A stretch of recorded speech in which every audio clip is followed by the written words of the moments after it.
Today, the world looks pretty different. But already new problems are being met with new thinking. Researchers are using supercomputers to help discover treatments. Retailers are turning to the cloud to restock shelves more quickly. Teachers are using technology to rethink the classroom. It's not all we can do, but it's a start. IBM, let's put smart to work. See how we're helping at ibm.com/COVID-19/UK. Hi guys, Asim here. The Khandaan crew will be taking a little break in April, so we decided to record an episode in advance to tie you guys over because we know how much you miss our nonsense. But we also had just watched the first few episodes of Amazon's new streaming show, Made in Heaven, so we thought we would post that part now because it's still relevant. So consider this like a bonus episode, and the full show will be posted in April when we are having our little break. Together with this review, we also interviewed the creators of the show, Reema, Kagti, and Alankrita Shrivastav, where we spoke about the challenges of long-form narration, the democratization of streaming platforms, and how to create content when you're freed from the shackles of box office and censorship. It's a really cool talk, and you can find it on the Upodcast Bollywood Edition feed, where you can find all of our interviews with Bollywood celebs. Do subscribe if you haven't yet. So that's it for now. Like I mentioned earlier, the full episode will be posted in April when Khandaan is on a little break. Next week we'll be reviewing Ishq, that has won the poll for episode 31. We'll probably end up talking about the Kalank trailer and all of our usual tangents that we do. Thank you so much for listening. Let's move on to Made in Heaven, no? Yeah. So it's out on Prime, but it's produced by Excel. I think Reema, Kagti and Zoya Akhtar wrote most of it. And Alankrita Shrivastav. It's what is it, 9 parts or 8 parts, something like that, right? 9. 9. Yeah. 9. And I think we need to, the thing is with this Prime thing, I was just speaking with my sister and she doesn't have Prime. So she doesn't even know these shows come out. So I think we might need to maybe give a bit more of a context of what's going on in this show. So I'm just reading from the IMDb summary.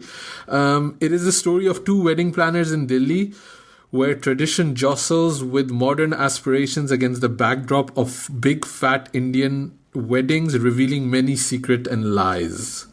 It stars, I'm going to kill these names, Arjun Mathur and Sobita Dulipala. Yeah, that one. And Kalki Kekla. I'm saying that because I learned how to pronounce her name. That one I learned.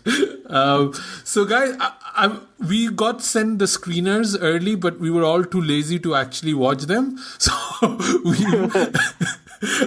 I don't think we're supposed to say that. We watched the screeners. Yeah, we watched the screeners. No. But Sujoy, you watched all of the show, all of the series. Yeah. Me, Amrita, and Ruchi, we saw the first few episodes, right? Yes. So we're not going to get into spoilers that much. But Amrita, what did you think of it? So, when I first heard the premise of the show, what came to mind was YRF, because obviously Band Baja Barat, but before Band Baja Barat, I don't know if Ruchi and Sujoy remember this, but about maybe, and they were basically stepping into Ekta Mata territory, but they wanted to do something classy and a little bit different. Basically, what they were doing at that time is making streaming shows, but trying to put it on TV because there was no streaming service back then. So one of them was, I can't remember their names, like the shows, but they were all limited series. I remember. There was like one was like a crime thriller with like drug busting. It was called Powder or something, and Mahi Way and Bang Bajabarat. Yes. Mahi Way, I remember, yes. Yeah. So there was a wedding show in that as well, and it wasn't very good, but it was meant to be like, and I don't remember, I think I saw maybe like 2 or 3 episodes, and then I was just like, nope. Mahi Way I remember because I saw the entire run of it, and I thought it was really cute. But basically, when I read the premise of this show, that's what came to mind. So I was like, obviously Excel and YRF make entirely different content, but for some reason, like I associate this whole wedding planner in Delhi especially thing with YRF so strongly. That's what I expected when I went into this show. And obviously, like, this show is a whole 180 degrees from that. Like, it is extremely different. The vibe is different. The characters are different. They say and think and behave in ways that I don't think we're going to see in a YRF movie for a very long time if Aditya Chopra has anything to say about it. Yep. And I enjoyed it. Like, I wanted to watch the next episode. The only reason I only saw one is because I ran out of time because I needed to do other things. But I fully like watch K3G for 3.5 hours. Yes. I had that hanging over my head. So, and you can't do K3G in one shot and then come out sane. So I had to like ration it into like blocks. So I had to go watch it.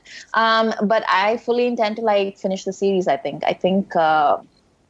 But I will say one thing, like Jim Sarb needs to like diversify his acting portfolio a little bit, because the moment I saw him, I was like, oh, he's gonna like cheat on her or like something, right? like the moment Jim Sarb showed up, I was like, it's gonna be something shady. Yeah, I kind of got the feeling that she would cheat on him. But see, that's the beauty of this series. Everybody's human in this movie, in this series. Like, nobody is doodh ka dhula hua. It's all damaged goods. Everybody is damaged in this series, which is kind of beautiful in a way. So you've seen most of it. Did you like it? I really liked it. Yeah, I quite enjoyed it, and the format is also like some of them like they have a like the entire story arc circles around these pivotal characters played by Jim Sarb, Kalki, and Sobita, and the guy, what's his name, Arjun Mathur, and then they have their individual storylines, and each episode has a shadi that is going on, and each shadi has its own problems. Some of these shadis are so big that they cross over to 2 episodes or 3 episodes sometimes, and yeah, it's kind of interesting, but also kind of filmy in a way that all these events and all these problems are happening just to these characters. Like, they are like the Holmes and Watson kind of because all the you can say that's the kind of circumstance they are in. But yeah, it's very interesting in a way. Ruchi, you weren't too impressed with the first episode, no? No, I mean, I think, again, like Amrita, I was expecting more of a dharma feel to it. I didn't realize it would be this dark. And I think a lot of it has to do with me, because I left India about 13, 14 years ago. So the India I remember is very, very different from what it is now. And I acknowledge that. However, just to see that, I don't know, I might find it pretentious, but it's not. And that's how it has become now. So these really loud, ostentatious weddings, and, with the way people think, the way people are, I mean, I've not really seen that.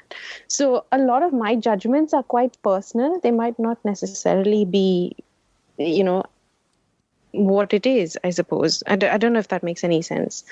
Yeah, I don't necessarily feel that it should be reflective of reality. I think they're obviously putting it to 11. They're exaggerating certain traits, I imagine. No, but this is like, when I've seen a lot of the weddings which people are having these days, it is what it is. So again, like just the wedding side of it, I mean, characters will always be grey, and that's fine. But again, I don't get what Shobita's deal is. Like, has she married him for his money? Has she not married him for his money? And I don't. You got to watch the series to find that out. I did like Jim Sarb a lot. He was much. Yeah, I did not expect that. I've seen him in such shady roles before, so I thought he was quite cute. No, I love him, and I would also say like like. As a Delhi girl, the whole wedding thing, like that scene with Neena Gupta where where they're pitching the ideas for the wedding, and they're just like, who is your family? Oh, they're like royalty. And I was like, I know who that auntie is. I know exactly what is happening. Like it was so to the point. Like and the moment, like, like they had to agree to something shady to get the account, I was like, yeah, it has to be, because there's no way like your pitch about like birds in love is like gonna win over like your family are like Rajputs in Rajasthan. Like that's just not gonna happen. Like, I'm a sales guy. That was a terrible pitch. Like, that was terrible. You do not get a deal that way. And it was funny watching it just before and during K3G, because they're basically marriage planners for the Raichans, they're like, that's what they're kind of aiming for. And there's also then an Ambani wedding going on, so it's like it is all very current on what's going on in a way. I mean, this is like the big part of Band Baja Barat, or their big turning point in their career was the Sainik Farm's wedding, right? And this Made in Heaven starts off there. Like they are already in that Sainik Farm zone, and they are already handling weddings of like 3 crore budgets, etc. So it's got to do with that high class wedding and their problems and how these people are behind closed doors, their demands, and even though they are so progressive, and yet they have these politics, they have these orthodox values or superstitious ideas about marriages, and how these two people, modern Delhi people, are dealing with to keep their business afloat, and yet dealing with all the problems that come with it. What I really liked is, like we spoke about this about when we were talking about Gully Boy, right? Like where Zoya is like an outsider looking in. But this is much more Dil Dhadakne Do. This is much more, like even Band Baja Barat, if you think about it, they were kind of up and comers and they were not part of that milieu. Whereas the wedding planners here very much are. It's their own world. They're part of this own world, even though if it's by marriage or whatever, they are part of that world. And that I found really interesting, because they have a very kind of, they understand what's at stake, But I'll not really go into the spoilers, but Zoya also explores not just the Sainik Farms territory or these really posh people, but through one character, she also explores the Rohini and the Dwarka side of Delhi as well, which is... Oh, is that jazz? Yeah. Oh, I did like jazz. Yeah. That scene where like she bumps into one of her old friends and she's just like, Jazz! You think you're in South Delhi, so you'll become Jazz. And I was just like, wow. Yeah, that was both funny and heartbreaking, which is like a sweet spot that Zoya often finds. And I really like that about her. One thing I would like to point out about this series is how good the production value is, and how many extras are in this movie, in this series. Like, I keep calling it a movie because the production value looks like that. Like across each episode, you will find like the mandaps and the huge events that are being held. There are like genuinely outdoor with hundreds of extras, and that's really a lot to handle for a web series, I suppose. I know. I had outfit envy when I saw Alia at her Sangeet. I have to say, it was fabulous. Also kind of comparing Zoya to Kejo again, because we're going to be talking about K3G later on. It's a word that Kejo uses, but he feels tacky, whereas Zoya feels classy. You know what I mean? He must hate Zoya, like to a certain degree, because she's probably the kind of kid that, teased him, because... it looks effortlessly classy, the whole show, the way it's set up. And it's really, really cool to watch it. What I also really like is first of all, I really like the actress that is playing Tara. I'd never seen her before, and I feel like she just kind of blew me away. Just like, she looks so amazing. Like, it's like, she's beautiful, like, first of all. I did not like Jim Sarb at all, because I feel he's so douchey. He's becoming like the hipster Shakti Kapoor. I've said this before. But he's he's 2 steps away from Aw Lolita, basically.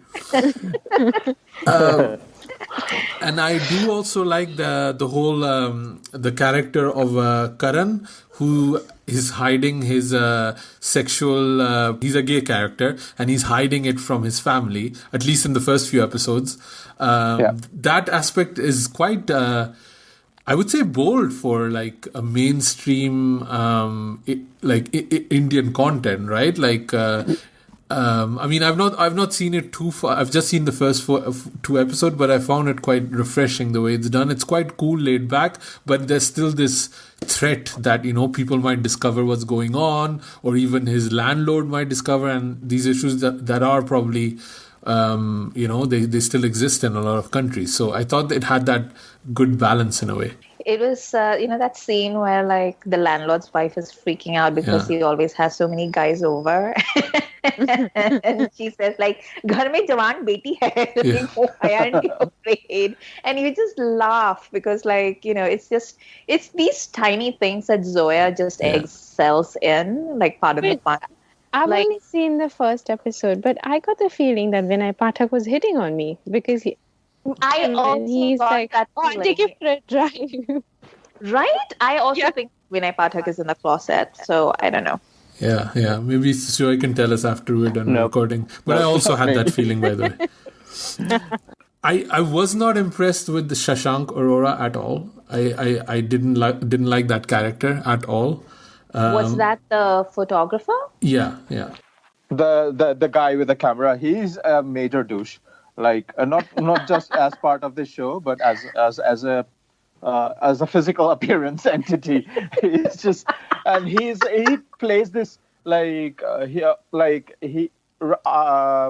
he's shooting these wedding videos, but also I think on the side making a documentary on Indian weddings. So he, at the end of each episode, he would play like a narrator and kind of sum up what he takes out of the experience of the wedding of the week or wedding of the episode. And it just comes across that like he's some sort of a pretentious douchebag trying to summarize what the Indian wedding experience is for him. Yeah. I also really liked episode 2 where Pulkit Samrat is doing what he's been trying to do, which is playing like a discount version of Salman Khan, and he does it really well.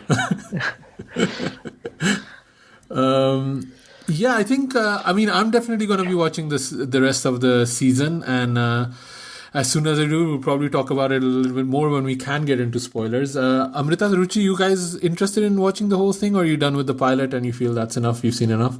No, now I will. I'll watch the whole thing. Yeah. No, I'll watch it. Yeah. Cool. I sat through 4 more shots, please. So I think I can watch this. Oh, I've not seen that one even. That I'm not gonna watch. I tried watching that. Like I just couldn't get into it. That's Pritish Nandi, right? Yes. Yeah, it just feels like a really wannabe hipster version of Veere the Wedding, and they want to be more raunchy than there is more style than any substance. Yeah, but again, my motivations for watching it might different, isn't it? Because it's more girls, friends. My friends are all over the world, so and like I said, I sat through it. I'm not saying I loved it, but it was. And Sayani Gupta as well. I think she's really pretty, so she was quite nice. And this Kirti girl who was in the Uri film, she was lovely. Yeah, it's really cool that these guys with streaming, these actors get to do a little bit more, because otherwise, Pulkit Samrat would only be making T-series movies. I would have never heard of Sobita. It's cool that, like a movie is hard, that you only have the Khans, or otherwise you need to go low indie, and here they can do like a big budget, high classy thing, and you just have actors that can do it, which is cool. If this was a movie, there were no way that they would cast these people to do it, So also, I bet like the economics are in the favor of like Indian content, because you can spend like a fraction of the money. Like if a similar series, if it was produced in the United States, would have cost probably like 10 times as much as like this one did with its production values. Yeah. So it's probably like good financial sense for Amazon as well, especially if they try to like cross promote this, like if it's not just content for the Indian market, and if they're trying to, not just plug into the diaspora, but also maybe promote this to other markets as well, which they totally could. But Amazon does a shit job at doing that, other than the PR reaching out to podcasts like us, who are speaking to Indian audiences. It does a shit job at promoting their own content, and the user interface is shit. It doesn't really tell you what new content is available. But I don't think Netflix does a good job with that either, to be honest. Like, I think Sacred Games could be a much bigger deal than they tried it. And like, why didn't they have the same strategy for Sacred Games as they did for Narcos, for example? Yeah. Narcos crossed over to India, like my dad watches Narcos, or a part of Narcos. He doesn't understand, he's never read subtitles before, but he's watching Narcos. But that doesn't happen with Sacred Games. I've literally seen no Western Hollywood kind of podcast or film nerd talk about Sacred Games, which is absurd because it's a pretty good show. And I don't know if this whole Indian wedding thing is going to cross over, but it should, because it's much better than a lot of the Amazon shows that I've even watched, Priyanka has already done like all the promotion for it in the States. So they just need to tie up into that. Yeah. Okay. Also, talking about like Amazon shows, like did you guys see like Akshay Kumar setting himself on fire for his new show on Amazon? Yes. And I saw Twinkle's tweet about that. Yeah, I saw the Twinkle's tweet. तू घर आ मैं तेरे को बताती हूँ. I just found funny that he set himself on fire for a show that's only tentatively titled. It's tentatively titled The End. I'm not sure, but I'm gonna set myself on fire. Like, what is this? पैसा मिलेगा तो मैं कुछ भी करूँगा.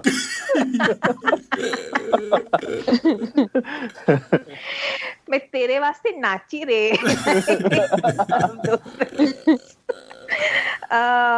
But interesting. Okay. I mean, it's cool for Akshay to get into streaming. I think we talked about would be probably Shah Rukh's lifesaver if you moved over to streaming, but Akshay is doing it first. I think because Akshay is like one of those I think like after Akshay reached his rock bottom, he just realized like what a freeing experience that was, because he was just like, well, like how much worse can my life ever get? Like he's already experienced the lowest of the lows, and he's made it back after that, and he's done well. What do you consider his lowest of the low, by the way? Oh, during the 90s, don't you remember the 90s? Khiladi, okay, Khiladi or whatever. Yeah, like he had, I think, Adam X. He had like something like 17 flops in a row or something. And when I say flop, I mean like rock bottom scraping the barrel, because he had like signed about like, I don't know, like a crazy number of films, because back in the day that was the strategy, right? You just like sign whatever comes your way, and then he realized he had just taken money and like he couldn't return all the advances, and he had like contractual obligations to do these completely crappy films that were like destroying his star cred. So he just like gritted his teeth and just went through it, and then he came out the other side. And then he started making like really good films, and like he did like Hera Fairy, and like he started like looking at the directors and like what he was trying to make. And that's when he started climbing back. So I think Akshay's been one of those, is very rare actually in Bollywood, in that like he's willing to like think outside the box and like do different things. So unlike the Khans, like he's not locked into anything. Right. No. I was thinking maybe you were thinking of something like Warriors, where he worked with big studios and that also bombed. He's tried to have these big studio ones. Like even Blue was supposed to be huge and it bombed. Then he tried to do 8x10 Tasveer, that also bombed. Like going after the artsy crowd. So like I was just trying to figure out which was the low of the low. But he's taken chances a lot of times and it's never paid out for him. So I hope this works out. I'm quite curious to see what it is. I know that Rohit Shetty is also trying to get into streaming. So could be good to have these big guns supported, because the content is there and the quality is kind of being raised, but then it needs the numbers, otherwise it won't sustain. And I don't think Sacred Games alone can do it, you know. Again, it's that Lutera thing. Like, there's a certain audience that watches this, but it's not reaching numbers yet. So yeah, and I don't know, maybe Made in Heaven is going to be the same thing. I don't know. I don't think we're there yet. I've not seen it all, but I think it needs like full massy commercial people to get on board to get really streaming going, because it's such a huge market, India, you know. And India, like, data is so cheap that a lot of the stuff they're doing doesn't even reach us necessarily. So I don't know if you guys know about Filter Copy and stuff. They are doing some really cute shows. I don't even know what Filter Copy is. What is that? Sorry, is that a streaming service? No, I think it's like a production house, I think.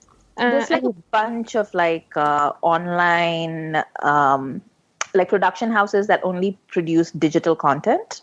It's like TVF. Yeah, like TVF or Alt Balaji. Or Alt Balaji is a little different because it's backed by Ekta Mata. But there's like things like I think the ones that really started it were like TVF and the other one, the All India Bakchod. So those were the Now two defunct. ones that like really started. Yeah, now defunct. So AIB and TVF were the first ones, and then like after that, Filter Coffee, and there's a bunch of them now actually. Yeah, and their stuff is very creative and very cute. So I mean, it's about time that the big guns joined that bandwagon, I suppose.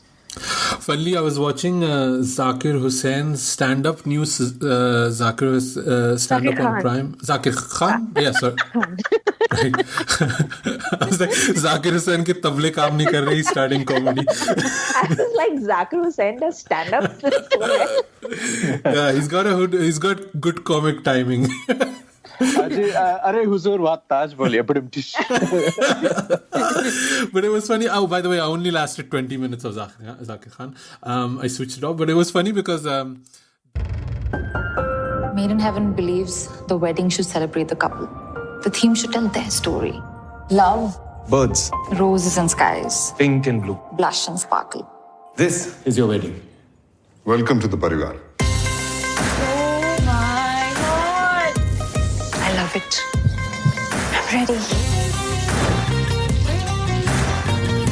We like this classy style, but people will not understand, no? They will think we're not spending. More gold? Yes! We're in service of the bride. This ladki se shaadi karo. That girl needs to be pure. Pure. Like ghee. देख लो, बना लो video, कर दो tweet. आपको बात समझ आ गई है ना? They say marriages are made in heaven, but on the ground, the reality is slightly different. By God's grace, you have everything. Just enjoy it. I like working, Mom. I want a baby, Adil. Late night again? You disappeared on me. Oh, so you decided to get married? Fuck off. Something's been up with Adil, you know? You think he's having an affair. He's completely into you. शादी हो रही है, धूम मचनी चाहिए. Get me out of here, land fucking! You know that's a bad word, right?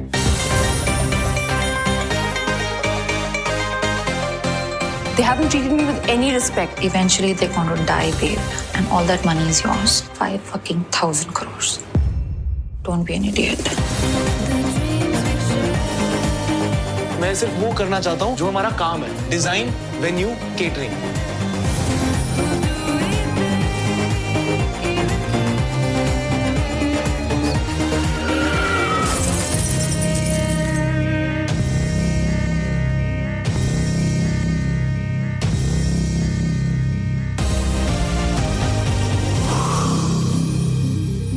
Is everything okay? Yeah, just crazy rich people getting married.